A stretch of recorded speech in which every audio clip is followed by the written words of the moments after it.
मैं राजस्थान का लखनऊ टोंक बोल रहा हूँ। मुझे राजस्थान का लखनऊ अदब का गुलशन, मीठे खरबूजे का चमन और हिंदू मुस्लिम एकता का मुखौटा आदि नामों से जाना जाता है। मेरा प्राचीन नाम प्राचीन भारत का टाटा नगर या स्वाद लक्ष्य था। मैं अगर मेरे क्षेत्रफल की बात करूं तो मैं कुल 7,194 वर्ग किलोमीटर की परिधि में फैला हूं। मैं राजस्थान के आकार के समान आकार का जिला हूं। मैं मेरे यहाँ पैदा होने वाले स्वादिष्ट खरबूजों, लाल रंग की शानदार मिर्च और अदरक जैसे डिमांडेड मिनरल्स के लिए पूरे भारत में प्रसिद्ध हूँ। मैं राजस्थान के प्रमुख शहरों से अपनी दूरी की बात करूं तो मैं कैपिटल सिटी जयपुर से करीब 100 किलोमीटर दक्षिण में, उदयपुर से करीब 325 किलोमीटर और नेशनल कैपिटल सिटी दिल्ली से 375 किलोमीटर की दूरी पर बसा हुआ हूँ। मैं उन शहरों में से हूँ जिनका संबंध महाभारत काल से है। महाभारत काल में मुझे सपाद लक्ष्य नाम से जाना जाता था और मेरा प्राचीन नाम रेड भी था।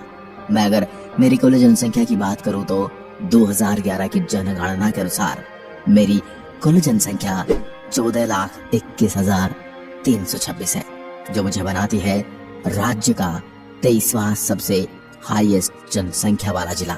मेरी शान है मेरा बिसलपुर बांध। मेरा बिसलपुर बांध इसके शानदार कंक्रीट कलाकृति के कारण मेरा दूसरा सबसे ज्यादा आकर्षण का केंद्र है। मेरा ये बांध जयपुर और अजमेर जैसी बड़ी सिटी को अपने वाटर सप्लाई करता है। मेरा इस बांध के 18 गेट खोलने पर इसका व्यू इतना सुंदर होता है कि इसे देखने वाला हर व्यक्ति मंत्रमुग्ध हो जाता है। इसके साथ ही मेरा यह बांध राज्य का एकमात्र ऐसा बांध है जिसमें आप ब्यूटीफुल कलरिंग फिश को देख सकते हैं। मैं आपको लिए चलता हूँ मेरी सुनहरी कोठी हवेली। यह हाल पुराने महल परिसर के भीतर है, जिसकी दीवार और छत बेल्जियम से सना हुआ ग्लास खिड़कियों के माध्यम से प्रकाशित तामचीनी दर्पण कार्य गिल्ट और चित्रित ग्लास का एक शानदार विस्तार है। संपूर्ण प्रभाव एक हाल के आकार तक उड़ाए गए तामचीनी आभूषणों के एक उत्कृष्ट टुकड़े का है। यहाँ पर सोने से नक्काशी की गई है। मेरे बिसलपुर बांध के किनारे बने बांध में खुद रावण ने 6 माह तक भीषण तपस्या की थी। मैं अपने चमड़ा और नमदा उद्योग के कारण भी प्रसिद्ध हूँ। इन बैग का उपयोग इंडियन आर्मी भी करती है, क्योंकि इन बैग में घर्षण मौजूद नहीं होता, इसलिए गोला बारूद फटने का डर नहीं रहता। नमदों के कारोबार के कारण मुझे नमदों का शहर भी कहा जाता है। मेरे राजमहल गांव के पास बनास, डाई और खारी का संगम होता है, जिसे त्रिवेणी कहा जाता है। त्रिवेणी मेरे शहर के प्रसिद्ध दर्शनीय स्थलों में से एक है। इस संगम के किनारे गोकर्णेश्वर महादेव का प्रसिद्ध मंदिर है। यह मंदिर 8 खंभों पर बना है, जो काफी सुंदर लगता है। अब मैं आपको ले चलता हूँ मेरे श्री कल्याण जी मंदिर। श्री कल्याण जी मंदिर को डिग्गी कल्याण जी मंदिर के नाम से भी जाना जाता है। यह मंदिर मेरे मालपुरा तहसील में स्थित है। इस मंदिर में आप आसानी से पहुंच सकते हैं। इस मंदिर में आप पब्लिक ट्रांसपोर्ट से या अपने स्वयं के वाहन से आ सकते हैं। श्री कल्याण जी भगवान विष्णु के ही अवतार हैं। इस मंदिर के गर्भगृह में विष्णु भगवान जी की बहुत ही सुंदर प्रतिमा के दर्शन करने को मिलते हैं। इस मंदिर में भगवान विष्णु की सफेद मार्बल से बनी प्रतिमा देखने को मिलती है। कहा जाता है कि यह प्रतिमा समुद्र से प्राप्त हुई थी। यह प्रतिमा में विष्णु भगवान जी की 4 भुजाएं देखने के लिए मिलती हैं। इस मंदिर के दर्शन के लिए दूर दूर से श्रद्धालु यहाँ आते हैं। इस मंदिर में आकर एक बहुत ही अनोखी कहानी के बारे में जान सकते हैं। मंदिर के भीतरी दीवारों और छतों पर सुंदर नक्काशी और रंगाई की गई है और ये देखने लायक है। अब आपको ले चलता हूँ मेरे देवधाम जोधपुरिया मंदिर। मेरा यह मंदिर लोक देवता देवनारायण को समर्पित है। देवनारायण की पूजा विष्णु अवतार रूप में की जाती है। यहाँ साल में 2 बार मेला भरता है। यहाँ हर शुक्रवार श्रद्धालु भारी मात्रा में आते हैं। मैं आपको लिए चलता हूँ मेरे टोडा रायसिंह नगर के इतिहास से अवगत करवाता हूँ। ये शहर मेरा ऐतिहासिक नगर है और यहाँ पर कई सुंदर स्मारक हैं। मेरी इस हाड़ी रानी बावड़ी पर फिल्म पहले की शूटिंग भी की गई थी। कहते हैं कि आप इस बावड़ी में जिस सीढ़ी से अंदर आए हैं उससे बाहर नहीं जा सकते। इस बावड़ी को शीश काटकर पति को भेजने वाली हाड़ी रानी की यादें मरवाया गया था। इनके अलावा मेरे शहर में सरडा रानी की बावड़ी और ख्वाजा की बावड़ी भी देखने को मिलती है। लोक देवता पीपाजी की गुफा भी मेरे ही टोडा रायसिंह गांव में है। इसके अलावा मांडव ऋषि की तपोभूमि मांडकला गांव को मेरा मिनी पुष्कर भी कहा जाता है। मैं टोंक। अगर मेरे यहाँ की प्रमुख भाषा की बात करूं तो मेरे यहाँ 84 बोलियां बोली जाती हैं। इसके अलावा यहाँ दाड़ी, जयपुरी और झाड़शाही बोलियां भी बोली जाती हैं। मैं टोंक। अगर मेरे यहाँ के प्रमुख कारोबारों या उद्योग धंधों की बात करूं तो मेरे शहर में उत्पादित कपास, बीड़ी, सरसों और साथ ही नमदा उत्पादन के लिए प्रसिद्ध हूँ। मैं टोंक। अगर अपने वाहन रजिस्ट्रेशन की बात करूं तो मेरे यहाँ के वाहन रजिस्ट्रेशन कोड RJ26 है। मेरे शहर के मध्य से एक नेशनल हाईवे भी निकलता है जो मुझे भोपाल, कोटा और जयपुर से जोड़ता है। मेरे जिले में बारिश कम होती है, लेकिन मेरे जिले की अधिकांश सिंचाई नदियों और बीसलपुर बांध के पानी से की जाती है।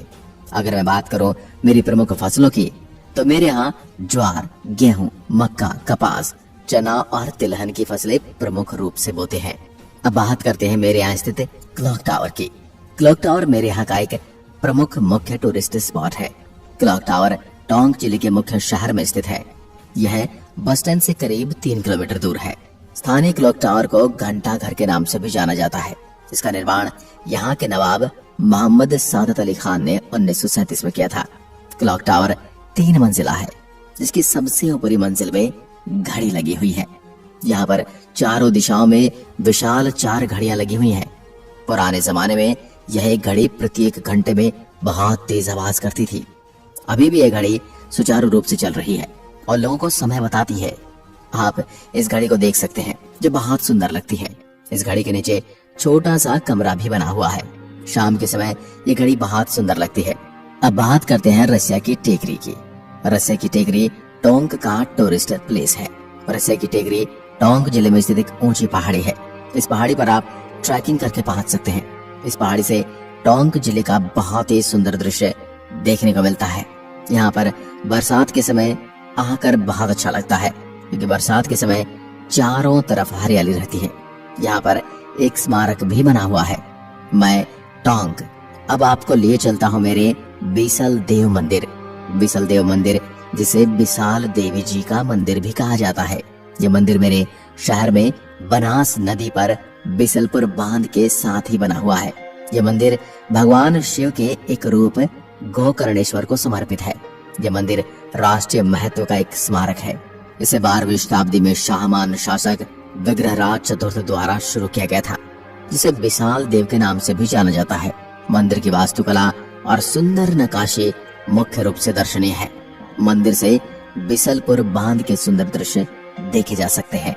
अब मैं आपको दिखाने वाला हूँ मेरा अजूबा हाथी भाटा। टोंक सवाई माधोपुर राजमार्ग से 30 किलोमीटर दूर मेरे काकोड़ कस्बे में स्थित है। हाथी भाटा भारत के सुंदर स्मारकों में से एक है। हाथी भाटा राजस्थान में सबसे दिलचस्प पर्यटन स्थलों में से एक है। प्रत्येक वर्ष भारी संख्या में इस पर्यटन स्थल को देखने लोग विभिन्न स्थानों से आते हैं।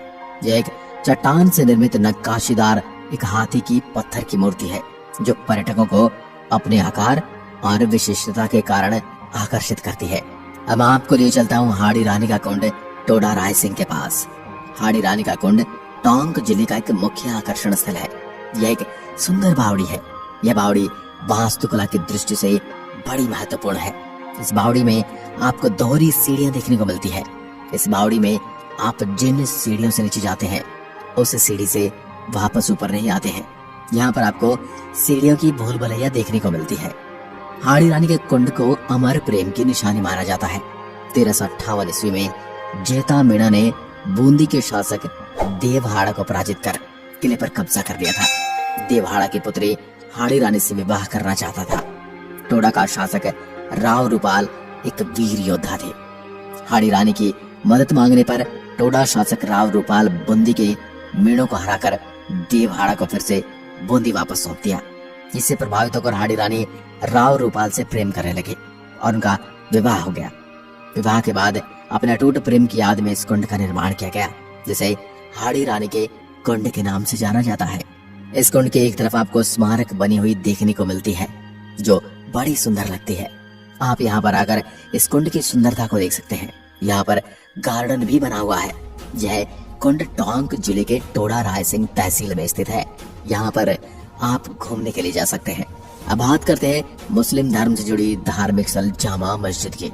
यह एक प्राचीन मस्जिद है। यह मस्जिद बड़ी सुंदर है। इस मंदिर की दीवारों में सुंदर पेंटिंग देखने को मिलती है और मीनाकारी का सुंदर काम ये देखने को मिलता है। 4 बड़ी मीनारें देखने को मिलती है। इस मस्जिद का निर्माण 1246 में टोंक जिले के पहले नवाब अमीर खान ने करवाया था। यह मस्जिद राजस्थान की सबसे सुंदर मस्जिदों में से एक है। यह मस्जिद टोंक जिले में बड़ा कुआं के पास में स्थित है। आप यहाँ पर आसानी से पहुंचकर घूम सकते हैं। यह मस्जिद टोंक शहर के बीचों बीच बनी हुई है। अब आपको ले चलता हूँ मेरी खातौली विद्युत प्लांट। खातौली मेरी ओनियारा तहसील के पास में स्थित है। यहाँ पर विद्युत बनाने का प्लांट है। इसमें सरसों के नष्ट होने वाले भाग से बिजली का उत्पादन किया जाता है। इस प्रक्रिया से आसपास के लोगों को रोजगार भी मिलता है। अब मैं आपको ले जाने वाला हूँ मेरी अरबी फारसी अनुसंधान संस्थान केंद्र। मेरे शहर में अरबी फारसी अनुसंधान संस्थान प्रमुख भारतीय संस्थानों में से एक है जो अरबी और फारसी अध्ययनों के प्रचार और प्रसार बढ़ाने में लगा हुआ है। मेरा यह संस्थान 1978 में राजस्थान सरकार द्वारा राजस्थान में उपलब्ध फारसी और अरबी पांडुलिपियों के स्रोतों को संरक्षित और सुरक्षित करने के लिए स्थापित किया गया था। यहाँ कुछ महत्वपूर्ण और ऐतिहासिक पांडुलिपियों को डिस्प्ले हॉल के नाम से एक अलग हॉल में प्रदर्शित किया गया है। अब बात करते हैं रहस्य को अपने आंचल में समेटे हुए अन्नपूर्णा माता के मंदिर के बारे में। दोस्तों, राजस्थान वैसे तो इतिहास की दृष्टि से एक ऐतिहासिक खजाना है, लेकिन जब बात इसके इतिहास की जाए तो बड़े ही रोचक किस्से इस इतिहास के पन्नों में उलझे हुए हैं और दिखाई देते हैं। इस ऐसा ही उलझा हुआ किस्सा नवाबी नगरी मेरे यहाँ के अन्नपूर्णा गणेश मंदिर का है, जहाँ पर अधिकांश लोग कहते हैं कि यहाँ पुराने जमाने में सूली गाह हुआ करता था। यहाँ पर लोगों को सूली पर चढ़ाया जाता था, लेकिन जब बात धरातल पर की जाती है तो इसका इतिहास कुछ और ही देखने को मिलता है और कुछ और ही समझने को मिलता है। दरअसल यह गणेश अन्नपूर्णा मंदिर मेवाड़ शासन काल के समय का माना जाता है, जो आज से करीब 10 से 12 शताब्दी पूर्व का बताया गया है। इन सभी स्थानों के अलावा भी मेरे शहर में कई पर्यटन स्थल हैं। भंडक जी की गुफा, ककोड़ का किला, मुबारक महल, जलंधर नाथ की गुफा आदि प्रमुख दर्शनीय स्थल है। अब अगर मैं मेरे क्षेत्र की राजनीति पर बात करूं तो राजस्थान के पूर्व उप मुख्यमंत्री और वर्तमान में मुख्यमंत्री की अहम भागीदारी रखने वाले सचिन पायलट मेरे यही के हैं। यह राजनीति में एक विशेष स्थान रखते हैं। अगर इनके व्यक्तिगत जीवनी की बात करें तो सचिन पायलट एक भारतीय राष्ट्रीय कांग्रेस के राजनेता और राजस्थान राज्य के उप मुख्यमंत्री रह चुके हैं।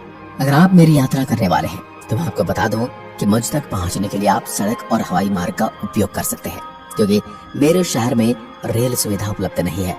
अगर आप सड़क मार्ग से आते हैं तो जयपुर, उदयपुर, दिल्ली, ग्वालियर और देश के अन्य शहरों से मुझ तक आप आसानी से पहुंच सकते हैं। अगर आप हवाई मार्ग से मेरी यात्रा करने वाले हैं तो आपको बता दूं कि मेरा निकटतम हवाई अड्डा सवाई माधोपुर हवाई अड्डा है, जो मुझसे 78 किलोमीटर की दूरी पर है। अगर आप मुझसे मिलने आ रहे हैं तो मेरे शहर में आपका स्वागत है और मैं आपके स्वागत के लिए तैयार खड़ा हूँ। मैं मेरे शहर में आने के लिए आपको आमंत्रित करता हूँ और आपकी राह देख रहा हूँ। आज की वीडियो में बस इतना ही। धन्यवाद। जय हिंद, जय भारत।